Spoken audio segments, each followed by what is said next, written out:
हाँ बोलो सीमा। आज हम लोग 1 जनवरी पर बाहर घूमने जा रहे हैं ना?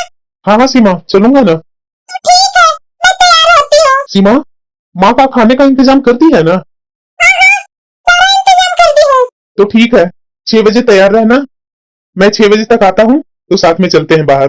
मैं बहुत खुश हूँ। कितने दिनों के बाद तो आप मुझे बाहर ले जाने के लिए तैयार हुए हैं। अरे क्या कर सकते हैं सीमा, बीच में हम लोग का ऐसा जिंदगी उथल पुथल हुआ ना कि हम लोग एक साथ टाइम बिता ही नहीं सके।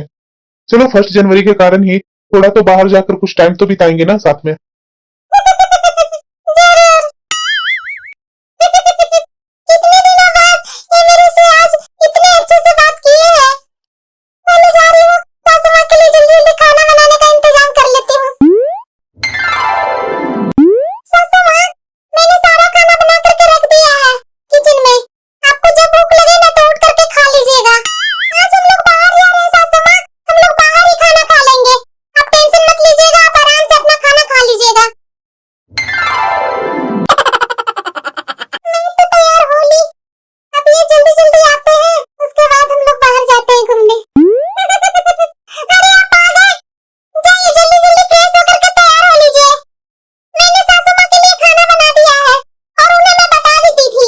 ठीक है सीमा, मैं आता हूँ माँ से मिलकर, उसके बाद मैं फ्रेश होकर तैयार हो लेता हूँ। माँ, माँ, माँ मेरी आवाज क्यों नहीं सुन रही है?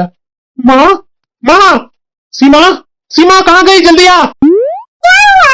देखो ना माँ को क्या हुआ? सासू माँ, सासू माँ। तुम हटो सामने से, तुम हटो। मुझे तो लग रहा है सीमा, माँ को बीपी लो होने के कारण माँ बेहोश हो गई है। ठीक है, मैं ऐसा करती हूँ, सासू माँ के लिए नींबू पानी और साथ में कॉफी भी बना कर ले आती हूँ। किसी न किसी से तो सासू माँ ठीक ही हो जाएंगे। ये लीजिए नींबू पानी, जल्दी जल्दी पिलाइए सासू माँ को।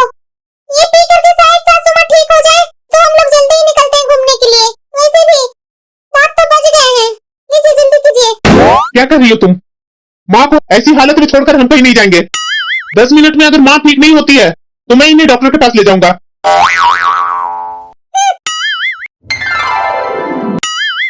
सीमा, माँ की तबीयत में कोई सुधार नहीं हो रही है, मैं माँ को डॉक्टर के पास ले जा रहा हूँ। कोई भी सपना मेरा पूरा नहीं होता है। ये मैं क्यों कर रही हूँ? इसे निकाल कर डब्बे में फेंकती हूँ। सीमा, सीमा, जाकर खाना निकालो, माँ को दवाइयाँ भी देनी है।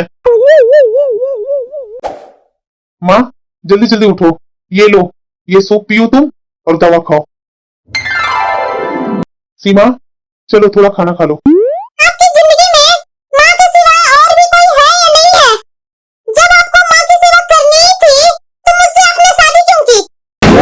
सीमा, तुम एक ऐसी बातें कर रही है, भविष्य में ऐसा मौका और भी आते रहेंगे घूमने का, लेकिन मैं इतना बेरहम बेटा नहीं हूँ कि माँ को इस तकलीफ में छोड़कर घूमने चला जाऊं। माँ की ऐसी हालत में हम लोग को देखभाल करनी ही पड़ेगी माँ को। सीमा, मैं इसमें तुमसे बस थोड़ी सी साथ की उम्मीद रखता हूँ, क्या मुझे तुम साथ देगी ना सीमा?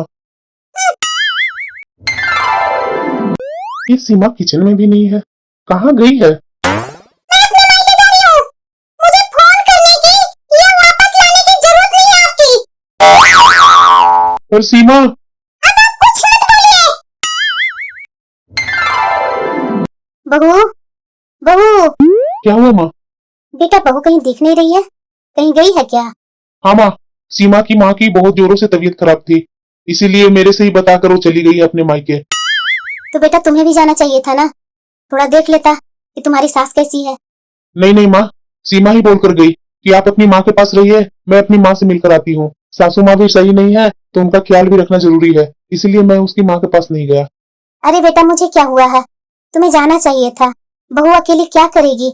नहीं नहीं माँ, उसे जब भी मेरी जरूरत पड़ेगी ना तो वो फोन कर देगी, तभी मैं चला जाऊंगा। बहू 1 जनवरी का तो खूब मस्ती हुआ, आज थोड़ा हल्का खाना बनाना। जरूर माँ जी। बहू सीमा का फोन आया था क्या? कल वो लोग भी घूमने जाने वाले थे। नहीं नहीं माँ जी, अभी तक तो दीदी का फोन आया ही नहीं है। शायद वो काम में बिजी होंगे, इसलिए नहीं किए होंगे। मुझे मौका मिलेगा वैसे मैं दीदी से फोन करके पूछ लूंगी उनके बारे में। सीमा, तुम अचानक कैसे आई बेटी? आने से पहले तुमने फोन भी नहीं किया? नमस्ते दीदी, सब ठीक तो है ना दीदी? आइए आइए बैठिए। बोलिए दीदी, चाय पियेंगे या कॉफी? ये सीमा को क्या हो गया है? मैं पूछ रही हूँ तो वो बता भी नहीं रही है। मैं उसके ससुराल में फोन करूँ तो क्या बोलूंगी? मुझे तो कुछ समझ में नहीं आ रहा है। माँ जी, जरा दीदी से आप पूछिए ना कि क्या हुआ है उन्हें, कुछ बोल ही नहीं रहे हैं। सीमा, क्या हुआ बेटा, बताओ ना कुछ। माँ, मैं उस घर में अब नहीं जाऊंगी। और क्यों बेटा, किसी ने कुछ बोला क्या? सिर्फ बोलने से ही नहीं होता माँ, समझना भी बहुत जरूरी है। और मैं इतने दिनों से तुम्हारे दामाद को मैं अच्छी तरीके से समझ ली हूँ। माँ जी, माँ जी। हाँ बहू, बोलो। आपको क्या हो गया माँ जी? बहू, मेरी तबीयत अच्छी नहीं है बहू। आप चुपचाप से लेटिए माँ जी, आपको टेंशन लेने की जरूरत नहीं है। मैं अभी आती हूँ दवा लेकर। सारा काम पड़ा हुआ है, बहू अकेले कितना काम करेगी? माँ जी, माँ जी। माँ जी को तो लगता है तेज बुखार है। अब तो इन्हें हॉस्पिटल ले जाना ही पड़ेगा, घर के नुस्खे से काम नहीं चलेगा। माँ जी, उठिए ना माँ जी। चलिए चलिए हम लोग हॉस्पिटल चलते हैं, घर के नुस्खे से कुछ काम नहीं होने वाला है। आप बहुत टेंशन ले लिए माँ जी, इतना टेंशन मत लीजिए, आपका शरीर पर असर हो रहा है। मैं क्या टेंशन ले रही हूँ बहू, टेंशन थोड़ी ना बोल कर आता है। अब आ गया तो मैं क्या कर सकती हूँ। और वैसे भी बहू, तुम्हें तो अपने कामों के लिए मेरे बेटे के साथ बाहर जाना था ना, अभी तक तुम क्यों नहीं गई? माँ जी, मैं आपको इस हालत में छोड़ करके बाहर जाऊं, ये मेरे से होगा नहीं। जब आप ठीक हो जाएंगे ना माँ जी, तब मैं चली जाऊंगी अपने काम से बाहर। अभी तो मैं किसी हालत में इस घर से हिलने वाली नहीं हूँ, जब तक कि आप ठीक नहीं हो जाते हैं। अब बस माँ जी, डॉक्टर ने आपको टेंशन लेने से मना किया है, आप टेंशन मत लीजिए, आप आराम कीजिए। पर बहू, तुम्हारी माँ ने तो फोन करके बुलाया था ना, तुम चली जाती जो ठीक था। मेरे पास मेरी बेटी आ ही गई है, जा बहू। नहीं माँ जी, जब तक आप ठीक नहीं होंगे तब तक मैं इस घर से हिलने वाली नहीं हूँ, आप कुछ भी कर लीजिए। हाँ बेटा बोलो। तुम मेरे कारण न बीमार पड़ी? अरे नहीं बेटा, तुम अपने ऊपर क्यों ले रही है?